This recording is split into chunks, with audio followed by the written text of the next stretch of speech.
Hello friends, नमस्कार, आदाब, सत श्री अकाल, गुड इवनिंग। आशा है आप सभी अच्छे होंगे और अपनी पढ़ाई मन लगा के कर रहे होंगे। आपने दिवाली का त्यौहार अच्छे से एंजॉय किया होगा, अपने परिवार के साथ अच्छा टाइम स्पेंड किया होगा और अपनी पढ़ाई को थोड़ा सा कंटिन्यू करते हुए आप आगे बढ़ रहे होंगे। तो फ्रेंड्स, आज हम लोग करंट अफेयर जो भी हमारे इंपॉर्टेंट हैं, द हिंदू आर्टिकल और इंडियन एक्सप्रेस के जो भी आर्टिकल इंपॉर्टेंट हैं, PIB PRS जो भी हमारे लिए इंपॉर्टेंट हैं, इन सारे न्यूज़पेपर्स का एक तरीके से सार हम जो कि देखेंगे अपने करंट अफेयर के सेशन में, जो भी आज डिस्कस करेंगे। तो एक एक करके सारे आर्टिकल हम देखेंगे जो भी आज के न्यूज़ में इम्पॉर्टेंट हैं। तो आज कहीं ना कहीं वुमेन एम्पावरमेंट को लेके एक टॉपिक है और ऐसे ही ढेर सारे टॉपिक्स हमारे साथ हैं। तो आप बने रहिए, एक एक करके हम सारे टॉपिक्स को समझेंगे और पढ़ेंगे लगातार। कहीं ना कहीं हमारे लिए आवश्यक हैं और इस दिवाली के त्यौहार की वजह से एक दो दिन का गैप हुआ था। तो फ्रेंड्स, मैं प्रयास करूंगा कि उन सारी चीज़ को कवर अप कर सकूं और एक प्रयास हमारा ये है कि हम डेली बेसिस पे अपने नॉलेज को इम्प्रूवमेंट करते रहें। तो आशा है फ्रेंड्स आप सभी को समझ में आएगा और आप कंसिस्टेंटली बने रहिएगा और एक पेन और पेपर लेके बैठिएगा, जिससे जो भी जानकारी रहे तो आपको आसानी से प्रोवाइड की जा सके। तो फ्रेंड्स, जो हमारा सबसे पहला इंपॉर्टेंट आर्टिकल है वो अमित शाह जी के द्वारा कहा गया, जो कि होम मिनिस्टर हैं अभी। तो कह रहे हैं कि state should have a uniform policy on law and order. तो देखिए क्या है कि इंडिया की बात करें तो एक ही क्राइम के लिए हर स्टेट में अलग अलग लॉ हैं। प्रॉब्लम क्या है कि जो भी हमारे यहाँ इतने डाइवर्सिफाई हमारा कंट्री है, तो हर तरीके के लॉ बनाए गए हैं, अलग अलग रूल बनाए गए हैं, जिससे प्रॉब्लम क्या होती है जो कि नहीं होनी चाहिए, पहली बात है। और एक हमें सेंट्रल लेवल पे डाटाबेस होना चाहिए और जो क्रिमिनल है उस क्रिमिनल को पकड़ने के लिए एक स्टेट के जो लॉ हैं वही दूसरे स्टेट में एप्लीकेबल होनी चाहिए और जो डाटा हमारी शेयरिंग है वो अच्छी होनी चाहिए। इससे बेनिफिट क्या होने वाला है, इससे जो बेनिफिट है, जो भी चीज़ें हैं, अब एक ही पर्सन कर्नाटका में भी रजिस्टर्ड है, वहाँ भी क्रिमिनल है, और एक ही पर्सन हिमाचल प्रदेश में भी क्रिमिनल है। प्रॉब्लम क्या आती है कि दोनों जगह के जो रूल्स हैं, रेगुलेशंस हैं, वो अलग अलग हैं। तो इसलिए प्रॉब्लम क्या आती है, कोई भी एक क्रिमिनल, कोई भी एक जो है जो भी क्रिमिनल है वो एक स्टेट से निकल के दूसरे स्टेट में चला जाता है और वहाँ सेफली वो रह पाता है। तो इन सारी समस्याओं को दूर करने के लिए अब ये कहा जा रहा है कि एक ही सेंट्रल लेवल पे हमारा डाटाबेस होना चाहिए। और इसके थ्रू ये भी कहा जा रहा है कि नेशनल इन्वेस्टिगेटिंग एजेंसी में अमेंडमेंट करते हुए हम ये प्रयास कर रहे हैं कि 2024 तक प्रत्येक स्टेट में NIA, नेशनल इन्वेस्टिगेटिंग एजेंसी के ऑफिसेज हों, जिससे जो हमारे टेररिज्म के अकॉर्डिंग जो भी टेररिस्ट हैं उनके संपत्ति को, उनकी प्रॉपर्टी को जब्त किया जा सके और उन पर कड़ी से कड़ी निगाह रखी जा सके, कहीं ना कहीं आवश्यक है। अब देखिए, ये तो रहा पॉजिटिव एस्पेक्ट, और इसके नेगेटिव एस्पेक्ट क्या हो सकते हैं ये भी हमारा जानना आवश्यक है। देखिए, सेंट्रलाइजेशन एक तरीके से कहीं ना कहीं ये बात की जा रही है कि एक जो है डाटाबेस हम बनाएंगे, सेंट्रल लेवल पे डाटाबेस होगा और यूनिफॉर्म पॉलिसी जो है हम लॉ एंड ऑर्डर को मेंटेन करते हुए रखेंगे। तो देखिए, इसका जो बेनिफिट था वो तो समझ में आ रहा है कि इससे थोड़ी सी सहूलियत होगी, किसी भी क्रिमिनल को पकड़ने के लिए थोड़ा सा कम समय हमें जो है देना पड़ेगा। बट इसके जो निगेटिव एस्पेक्ट हो सकते हैं फ्रेंड्स, वो ये हैं कि सेंट्रलाइजेशन के बढ़ने से जो फेडरलिज्म है, फेडरलिज्म का इट मीन्स कि जो स्टेट की पावर वह है कहीं ना कहीं वो कुछ लेवल पे सेंट्रल के पावर के बराबर होती है। तो फेडरलिज्म जो है वहाँ पे खतरे में होगा और कहीं ना कहीं डेमोक्रेसी भी खतरे में होगी। डेमोक्रेसी से मतलब ये है कि डिसेंट्रलाइजेशन होना चाहिए। किसी भी शक्ति का जो है कहीं ना कहीं केंद्रीकरण होना सबसे बड़ी समस्या है। जब शक्ति का केंद्रीकरण होता है तभी उसमें समस्याएं आती हैं, विघ्न उत्पन्न होता है और हमारे कार्य जो हैं वो सही से नहीं हो पाते हैं। तो ये सारी चीज़ें हमें समझनी पड़ेंगी। अब वन नेशन वन डाटा की बात की जा रही है, तो इसके पॉजिटिव एंड निगेटिव एस्पेक्ट्स आपने देख लिए। तो ऐसे अगर पूछा जाएगा कि किस मिनिस्ट्री के द्वारा, तो होम मिनिस्ट्री के द्वारा और अमित शाह जी के द्वारा ये लाया जा रहा है। अब देखिए इसके बेनिफिट क्या होंगे, प्रोज एंड कॉन्स दोनों हम देखेंगे साथ में रह के। दिल्ली के CM केजरीवाल जी के द्वारा कहा जा रहा है, जो भी हमारे सिक्के हैं उन पे हमारे पुराने देवी देवताओं के जो चित्र दिए जा रहे थे, प्रदर्शित किए जा रहे थे, डिपिक्टेड हो रहे थे, वही उनकी बात फिर से है। तो आर्टिकल हमारा है coinage with images of gods and goddess dates back to Kushanas. और देखिए बात करेंगे कि अब ये आया हुआ है तो इससे हम क्या क्या क्वेश्चन हमारे बन सकते हैं, हमारे जो सीधे सीधे डाटा फैक्ट के जो क्वेश्चन बन सकते हैं वो हम सारे के सारे समझेंगे। तो कुछ यहाँ से बात हो रही है तो सबसे पहले हम जानेंगे कि सिक्के जो आए थे, जो जिन पे देवी देवताओं की चीज़ें बनी हुई थी, मूर्तियाँ या फिर जो भी चित्र बने हुए थे, तो वो कैसे बनी हुई थी। सबसे पहले कुषाण शासक ऐसे शासक थे जिन्होंने लक्ष्मी माँ का चित्र सिक्कों पर लगवाया सबसे पहले? और आर्डोसो ईरानी देवता थे, उनकी जो और लक्ष्मी माँ की एक साथ चित्र लगाई गई। और फिर बात करें कुषाण ओइसो, जिन्हें शिवा कहा जाता था, मून डेटी मीरो कहा जाता था, और बुद्धा के चित्र इन सिक्कों पर रखते थे। तो अगर क्वेश्चन आ जाए कि क्या केवल हिंदू देवताओं के चित्र रखते थे, नहीं, बुद्धा के भी चित्र जो है कुषाण ने सिक्कों पर रखे थे। ऐसे ही विजयनगर के शासक भी हिंदू देवताओं का चित्र सिक्कों पर रखते थे। हरिहर सेकंड ने ब्रह्मा सरस्वती, विष्णु लक्ष्मी तथा शिव पार्वती का चित्र सिक्कों पर रखा था। मोहम्मद बिन गौरी जब 1192 में जो युद्ध हुआ हमारा, उस युद्ध के बाद जब पृथ्वीराज चौहान को इन्होंने हरा दिया, फिर उसके बाद इन्होंने भी लक्ष्मी जी की चित्र सिक्कों पर रखी।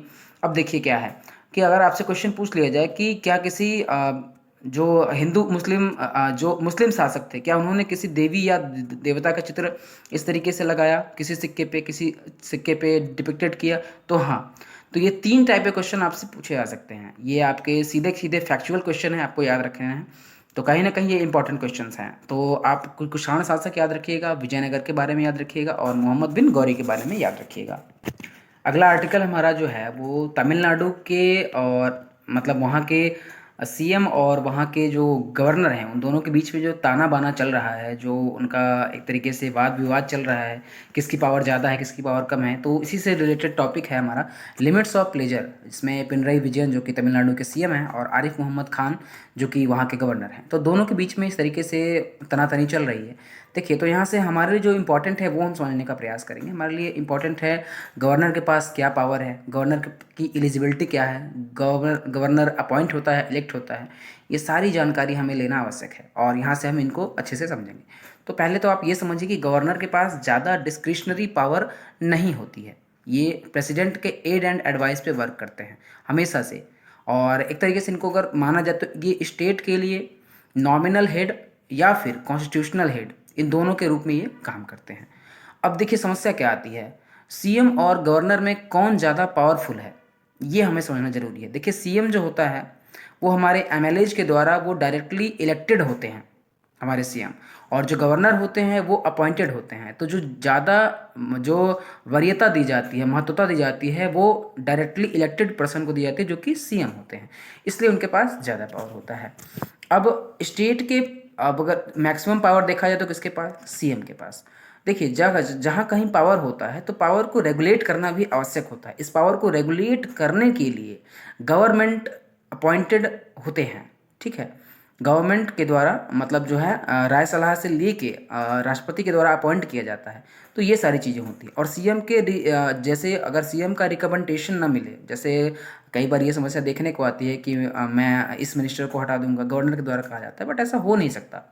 एक्चुअली उनके पास डिस्क्रिशनरी पावर ऐसी होती नहीं है।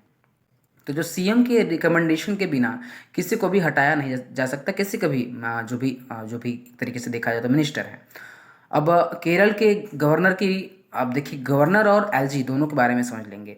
जो केरल के गवर्नर हैं और जो दिल्ली के एलजी हैं, दोनों एक जैसे नहीं हैं। अब देखा जाए तो केरल के जो गवर्नर हैं वो हेड के स्टेट के हेड हैं कहीं ना कहीं, और जो दिल्ली के एलजी हैं, एलजी लेफ्टिनेंट गवर्नर जो हैं, वो एक तरीके से एडमिनिस्ट्रेटर हैं, ओनली प्रेसिडेंट के बिहाफ पर वो काम कर रहे हैं।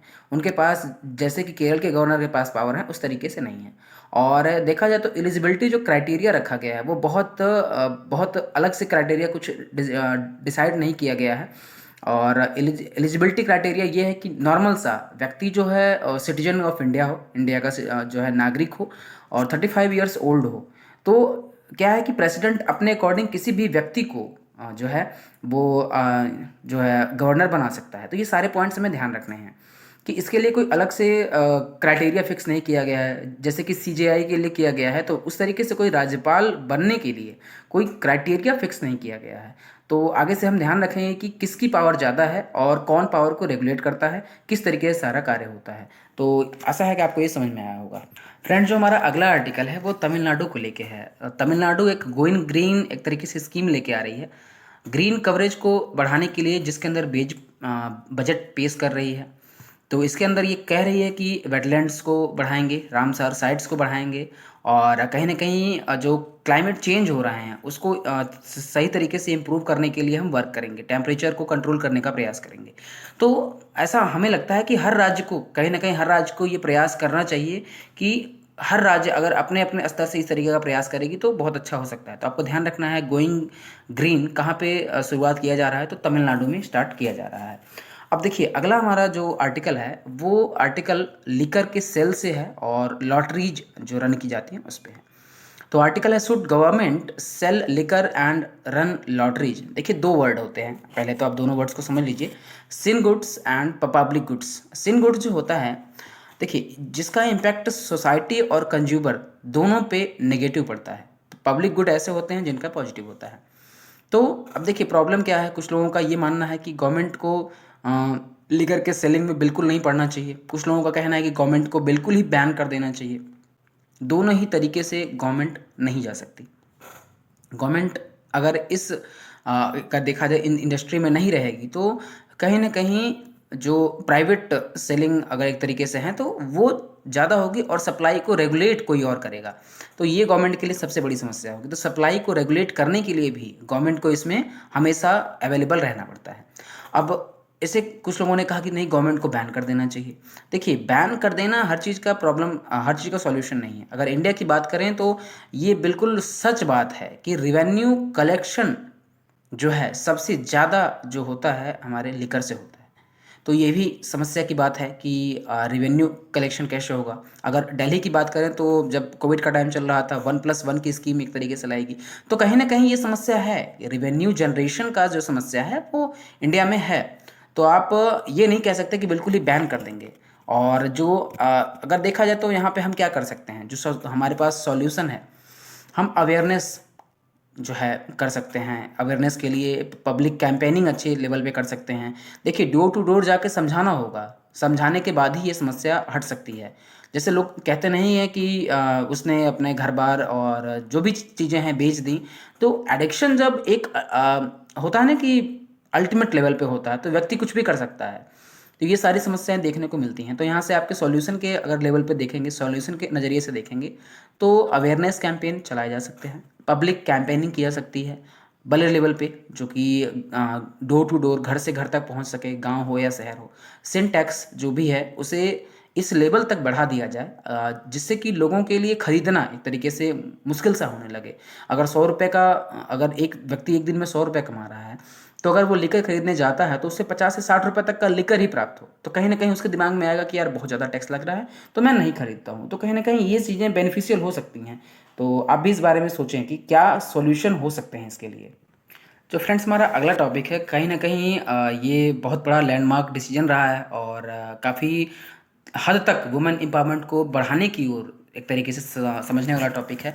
तो स्मृति ईरानी जी के द्वारा ये कहा गया कि NCW help BCCI decision on equal match fee for women players. देखिए पहले जो हमारे यहाँ था, जो मेल क्रिकेट की फ़ीस फीमेल क्रिकेट की फ़ीस से लगभग 10 गुना कम थी, आप समझ सकते हैं। जबकि अगर देखा जाए तो दोनों के दोनों वो भी खेल रहे हैं, इक्वल गेम है। मैच की अगर बात करें तो इक्वल गेम है, वो भी प्रयास कर रही हैं, वर्क उनके द्वारा भी किया जा रहा है और वर्क हमारे जो मेल हैं उनके द्वारा भी किया जा रहा है। तो ये इतना बड़ा जो डिफरेंस क्रिएट किया गया है, ये क्यों किया गया है, ये पार्शियलिटी क्यों है? तो इस पार्शियलिटी को अब हटाते हुए अब इक्वल फ़ी मेल हो या फीमेल हो दोनों को पे की जाएगी। और लोगों का इसमें क्या है कि मत भी है कि लोगों का कहना है कि मेल क्रिकेट का रिवेन्यू अधिक है। देखिए कुछ जगह पे आपको एक्सपेंस जो है आपके बढ़ेंगे और बढ़ना भी चाहिए। कहीं ना कहीं हमें इक्वालिटी को यहाँ पे गेन करने की ज़रूरत है। और जहाँ तक मैं समझता हूँ कि ये बहुत ही अच्छा डिसीजन रहा कि अब कोई भी मेल हो या फीमेल हो, उन दोनों, अब इससे क्या होगा, जो बेनिफिट होने वाला है, अब महिलाओं का जो एक तरीके से मैच में हमारा जो प्रतिभागिता होगी वो और अच्छी बढ़ेगी और कहीं ना कहीं वो खेल के प्रति और ज़्यादा इंटरेस्ट के साथ खेलेंगी। तो चूंकि देखिए मोरल ऑफ द स्टोरी क्या है, कहीं ना कहीं पैसा मैटर करता है, तो हर किसी के लिए इम्पोर्टेंट है। तो वुमेन के साथ ऐसी जो भेदभाव की जा रही थी वो अब एक तरीके से क्रिकेट में ख़त्म कर दी गई है। और कहीं ना कहीं इससे दूसरे जो भी हमारे गेम हैं, हॉकी है, कबड्डी है, शतरंज, जो भी खेल है जिसमें भी महिलाएं इन्वॉल्व हैं, उन सारी जो भी फेडरेशंस को सोचना चाहिए इस बारे में और उन्हें भी ऐसा ही कुछ ना कुछ स्टेप लेना चाहिए, ऐसा मुझे लगता है। आप भी कमेंट करके ज़रूर बताएं। तो फ्रेंड्स इसमें जो मैचेस होते थे वो 3 तरह के तो मैचेस खेले जाते थे, अभी खेले जा रहे हैं, टेस्ट, ओडीआई और टी20। तो जो वुमेन को पहले मिलता था जो टेस्ट में वो 2.5 लाख मिलता था, ओडीआई में 1 लाख मिलता था, टी20 में 1 लाख मिलता था। बट जो अब रिवाइज्ड हो गया है तो मेन एंड वुमेन जो दोनों को प्राप्त होगा, टेस्ट में 15 लाख की धनराशि प्राप्त होगी, ओडीआई में 6 लाख की धनराशि प्राप्त होगी, टी20 में 3 लाख की धनराशि प्राप्त होगी। तो कहीं ना कहीं ये बहुत ही अच्छा डिसीजन रहा है और मुझे इस बात का मतलब एक तरीके से कह सकते हैं खुशी है कि ऐसी चीज़ें हो रही हैं और ये आवश्यक भी हैं। ज़रूरी ये है कि हम एक दूसरे को इक्वालिटी की नज़र से, हम अगर बातें केवल अच्छी कर लेते हैं तो उससे बहुत ज़्यादा प्रभाव पड़ता नहीं है एक्चुअल में। तो अब अगर हम स्टेप लेते हैं तो ज़्यादा प्रभाव पड़ता है। तो ये बहुत ही अच्छा लैंडमार्क डिसीजन रहा है गवर्नमेंट का। अब देखते हैं आगे क्या होता है। तो फ्रेंड्स जो इसमें हमारा अगला आर्टिकल है वो टर्की को लेके है। टर्की में लेटेस्ट एक डिस इन्फॉर्मेशन लॉ लाया गया।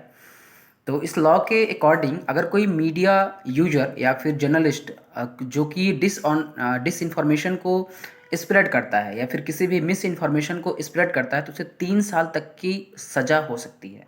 देखिए ये रूल आया, रेगुलेशंस आया, ये तो अच्छी बात है, बट प्रॉब्लम कहाँ पे क्रिएट होती है कि डिस इन्फॉर्मेशन की परिभाषा जो कि क्लियर नहीं की गई। तो इसके थ्रू जो क्या है ना कि फ्लॉज ज़्यादा हैं इसमें, तो सबसे बड़ी प्रॉब्लम ये आती है। और अगर बात चली है टर्की की तो प्रेस फ्रीडम इंडेक्स में जो टर्की की रैंकिंग है 2022 में, ये भी जान लेंगे साथ में ही, 149वां रैंक प्राप्त है 180 कंट्री में। अब देखिए जैसे ही इंडिया में अगर हम बात करें तो आईटी सेक्शन 66A की बात करें, किसी के भी सेंटिमेंट को हर्ट करने पर जेल हो सकता था। जैसे श्रेया सिंगल का केस आया तो देखिए ये कोई जो है मतलब क्लैरिफाई नहीं किया जा रहा है। तो सबसे बड़ी समस्या ये है कि अब किसी के सेंटिमेंट किस लेवल तक हर्ट हो सकते हैं, किस बात को लेके हर्ट हो सकते हैं, ये कहीं ना कहीं क्राइटेरिया फिक्स होना चाहिए। ऐसा नहीं है कि कोई भी अगर हमने नॉर्मल सी बात कर दी और किसी के सेंटिमेंट को हर्ट हो जा रहा है, तो ऐसे तो प्रॉब्लम क्रिएट हो सकती है। तो कहीं ना कहीं ये सारे जो रूल्स एंड रेगुलेशंस आते हैं तो इनमें क्राइटेरिया फिक्स करना चाहिए और जो फ्लॉज जो इनमें हो सकते हैं उस पर फोकस करना ज़्यादा जरूरी है। तो टर्की ने इस रूल को ले आया है, लॉ को लाया है, और ध्यान रखेंगे किस कंट्री ने लाया है, तो टर्की के द्वारा लाया गया है डिस इन्फॉर्मेशन लॉ। जो फ्रेंड्स हमारा अगला आर्टिकल है वो गुजरात से रिलेटेड है और एयरक्राफ्ट के प्लांट से रिलेटेड है। तो आर्टिकल है पीएम टू ले foundation stone for C295 airport aircraft planted in Gujarat on October 30। तो ट्रांसपोर्ट एयरक्राफ्ट है, ध्यान रखना है, और इसको जो बनाने का जिम्मा उठाया है वो Tata advance system limited and Airbus के द्वारा बनाया जाएगा। और कहाँ पे? गुजरात में, तो बड़ोदरा में। सारे पॉइंट्स याद रखने हैं। और जो टैक्टिकल ट्रांसपोर्ट कैपेसिटी होगी इसकी वो 5 से 10 टन होगी और 71 पैसेंजर साथ में बैठ सकते हैं। और जो हमारा अगला टॉपिक है फ्रेंड्स वो कहीं ना कहीं हिंदी को लेके है। और इस बार फिजी में 2022 में 2023 में फरवरी में मनाया जाएगा विश्व हिंदी सम्मेलन। सारे पॉइंट्स ध्यान रखने हैं इसमें। हमारे विदेश राज्य मंत्री मुरलीधरन जी के द्वारा ये बताया गया। और जो ये सम्मेलन है ये 12वां सम्मेलन है, ये भी हमें ध्यान रखना है। हिंदी को वर्ल्ड वाइड कॉमन लैंग्वेज बनाने के लिए ये सम्मेलन हर बार किया जाता है। अमूमन देखा जाए तो फिजी में 8,96,000 लोग रहते हैं, इसमें से 30% से अधिक लोग भारतीय मूल के ही हैं। वर्ल्ड हिंदी डे जो कि मनाया जाता है 10 जनवरी को, ध्यान रखेंगे, पहली बार 2006 में मनाया गया था। और नेशनल जो हमारा हिंदी डे है वो 14 सितंबर को 1949 से मनाया जा रहा है। ये सारे पॉइंट हमें ध्यान रखने हैं। और आगे बात करेंगे हमारे अगले आर्टिकल की। फ्रेंड्स देखा है तो सारे लगभग आर्टिकल कवर अप हो चुके हैं और लास्ट में हम जो हमारे क्वेश्चंस जो भी लेते हैं तो वो क्वेश्चंस देख लेते हैं। Asian infrastructure investment bank AIIB India founding member है, ध्यान रखिएगा, सेकंड लार्जेस्ट होल्डर भी है, ये भी ध्यान रखना है। और हेडक्वार्टर कहाँ पे है? बीजिंग में है। और बीजिंग कहाँ है? चाइना में है। National means cum merit scholarship scheme, तो इस स्कीम के तहत जो भी इकोनॉमिकल वीकर सेक्शन के स्टूडेंट हैं जिनकी पढ़ाई ब्रेक हो चुकी है और 7th में 55% जो उनके मार्क्स हैं वो ले आए हैं, तो उन्हें जो है एक तरीके से इसके स्कॉलरशिप का बेनिफिट मिल सकता है। सेंट्रली स्पॉन्सर्ड स्कीम है, ये भी ध्यान रखना है। फ्रेंड्स बैंकॉक डिक्लेरेशन की बात करें तो ये the Association of South East Asian Nations ASEAN establish किया गया 1967 में। तो ये जो एशियान इस्टेब्लिशमेंट था उसी को हम बैंकॉक डिक्लेरेशन के टाइम से ध्यान रखते हैं। और बात करें फाउंडिंग फादर जो भी हैं एशियान की, तो वो इंडोनेशिया है, मलेशिया है, फिलीपींस है, सिंगापुर है एंड थाईलैंड है। तो ये सारे कंट्रीज जो है एशियान के फादर फाउंडिंग मेंबर्स थे। अगला क्वेश्चन है फ्रेंड्स हमारा, यूएन एयरपोर्ट ट्रांसपोर्ट कमेटी का चेयरपर्सन बनाया गया सफाली जुनेजा जी को। तो सारे आप क्वेश्चन भी ध्यान रखिएगा। आशा करते हैं आपको हमारा ये छोटा सा वीडियो समझ में आया होगा। सारे पॉइंट्स हमने लगभग कवर अप किए हैं। और अगर वीडियो आपको पसंद आई हो तो आप दोस्तों के साथ शेयर करें, लाइक करें, सब्सक्राइब करें और कमेंट भी करें कि आपको किस प्रकार के और वीडियो जो कि अच्छे लग सकते हैं या फिर जो भी आपको वीडियो चाहिए हो।